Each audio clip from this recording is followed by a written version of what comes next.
Hey everybody, welcome back to Doc's Autos. Today we are making some forward progress on the 38 Plymouth P6 behind me. Now, we've started peeling off all the old paint, the multiple colors and layers, and the combination of our sandblaster, our flap disc, and our Harbor Freight SCT, we are knocking the paint off. I've got it off of the trunk, the rear fenders. So I got the front fenders to do, the hood, but we're gonna tackle the body. If I can get that stripped down and then I can get that primed, that's gonna be a big, giant bonus for us. Then I've got things like I said, the hood, the front fenders. One of them has already been metal worked and primed. The other one still needs some little metal work done to it and cleaned up and primed, but we'll get there. Little by little, right? So, no, we're not going to go through this entire process of stripping all the paint off because that would be, well, more boring than any other video I do. But we are going to start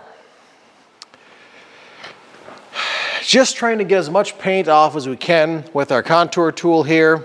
And where needed, some of the more fine work come in with our flap disc or strip disc.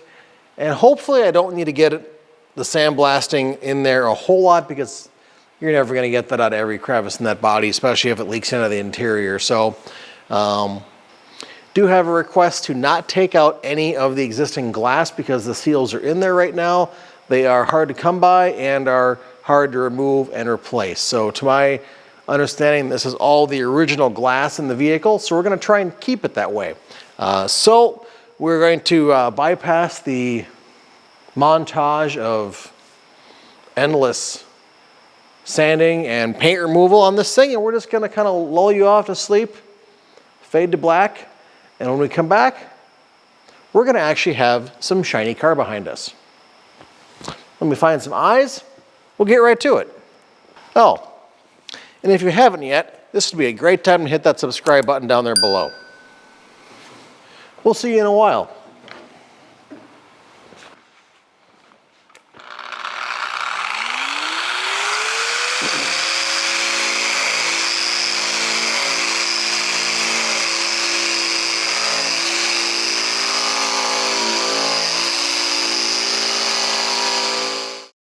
$2,000 later. Alrighty, well I figured I'd stop most of the way through. The doors, those will be coming off and getting refinished. But everything else with the exception of some detail work around the windows here and part of the roof has been stripped. Let's take a quick walk around. So we've got our rear end here looking pretty good. Pretty well stripped. I've got to get in the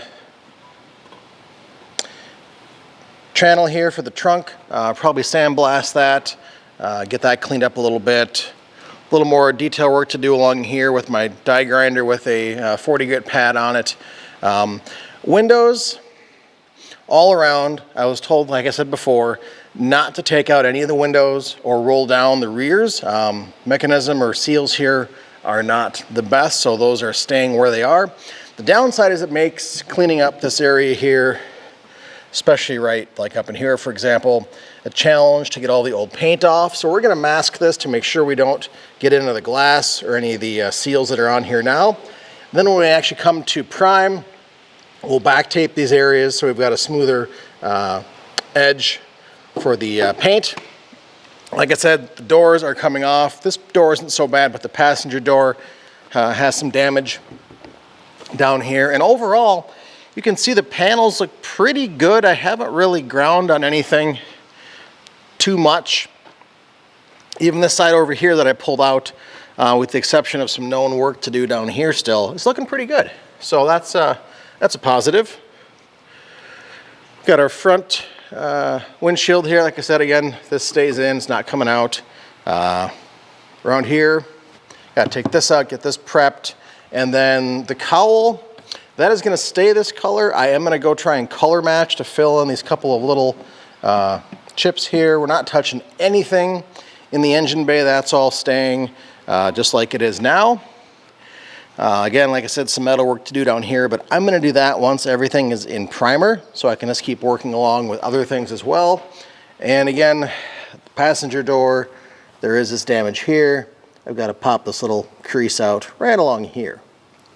So the wheel wells, those are good. Those have already been hit with the Eastwood rust encapsulator frame protector stuff. We'll end up hitting those with some Rhino liner. Again, some Raptor coat. Again, here's some scratches, not from me, but a nice good coat of primer on there and some fill. We'll get that taken care of. And overall, it's looking pretty good. I kind of like this shiny look. Anyways, I'm just going to get back at it. It's taken me a couple of evenings after the kids have gone to bed to work through to this point so far. And hopefully, I'm not sure this video, but everything is going to be stripped off by the end of this video. And I would like to get 2 coats of primer on so I can start my final metal work after that. We'll see what time does for us. Alrighty, we are back, and while you don't see the door being sandblasted, the rest of the cab is. The roof is all done. Up in the front cowl area has been cleaned off. Trunk area, well, let's just show you. Roof is all cleaned off here. And there was some areas, looks like surface rust was forming under the paint, so we've got that all cleaned off. That's going to be great to have done. Up here, we're all cleaned off. I took off our intake. That's all cleaned off as well. Things are masked up, and like I said before, I can't take out the glass, so we're doing the best we can to go around the seals, and we'll see how that goes. There's a fly, shoe fly. Around the back here is all prettied up as well. We cleaned out the groove for the trunk seal. And then around here on the driver's side, also is looking good. Again, driver door is going to get refinished separately, but again, you can see the roof is good. Everything's looking nice and clean. A little bit of lead work back here from panels. So I don't see anything other than the original damage that was up here. I don't really see any other prior damage, fill or anything else like that, just a coat or 2 of paint. Now for me, it's 4 o'clock on a Sunday afternoon. While I would like to get this in primer today, I'm out of activator, which is going to be an hour plus round trip, which puts us into 5 o'clock on a Sunday. Not a good time to start priming. Also, the forecast still is calling for some rain today, and since I've got to push this thing outside to prime it, not a good idea to do with rain in the forecast. So we'll just wait for the right time. A couple of days here, the weather should be looking up for us. Mid-70s, no wind, not super humid, so great, ideal conditions for painting outdoors. Again, I can do this outdoors because it's primer. It's going to get sanded and blocked a couple of times. I just want to get everything bare metal protected so I can work on a couple of other little parts that need to be worked, like some of the metal patches still. Down here, we still need to give it just a little bit of a pull, stick it between the bobcat and the pickup, and pull out this B-pillar just about 3/8 of an inch right at the bottom where it meets the door. But I need to fix the damage to the passenger door before I do that, just to make sure everything is lined up where it should be. Alrighty, so when we come back in the next episode, we are going to get this thing masked up, the rest of it wiped down, shot with a couple of coats of primer, hit it with some guide coat, block it out. I know I'll find some little imperfections to skim over when we get to that point. And also I've got the hood, the fenders, the trunk, to get those in primer as well. One fender is already in primer from earlier work this year. The other one needs to be reworked in that same fashion.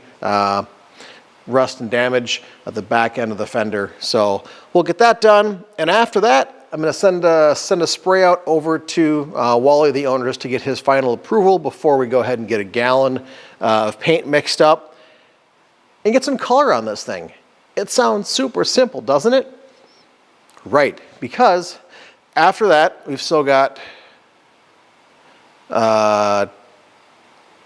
bumper mounts to prep clean, prep, and paint. We have suspension to put on. We have the interior to put back together after I finish the metal work inside. Seat belts in the front seat need to go in. What else is over there for parts? Oh yeah, a new backer behind the back seat and trunk divider. That needs to be made and put in. Yeah, the list seems long in my head. On paper, it doesn't seem very daunting, but we know how things go. So the good part is we are down to bare metal, and I think from here it is a downhill slide in a positive way. So for now, I'm gonna run. If you haven't subscribed yet to our channel, please do. If you found this on YouTube, search awesome. We've got plenty of other restorations over here. 52 Chevy, 72 Challenger. There's a Triumph Spitfire hiding back there. Plenty of stuff. So thank you for watching, and we'll see you in the next one. Take care. Bye-bye. That shadow is really bad. Bye.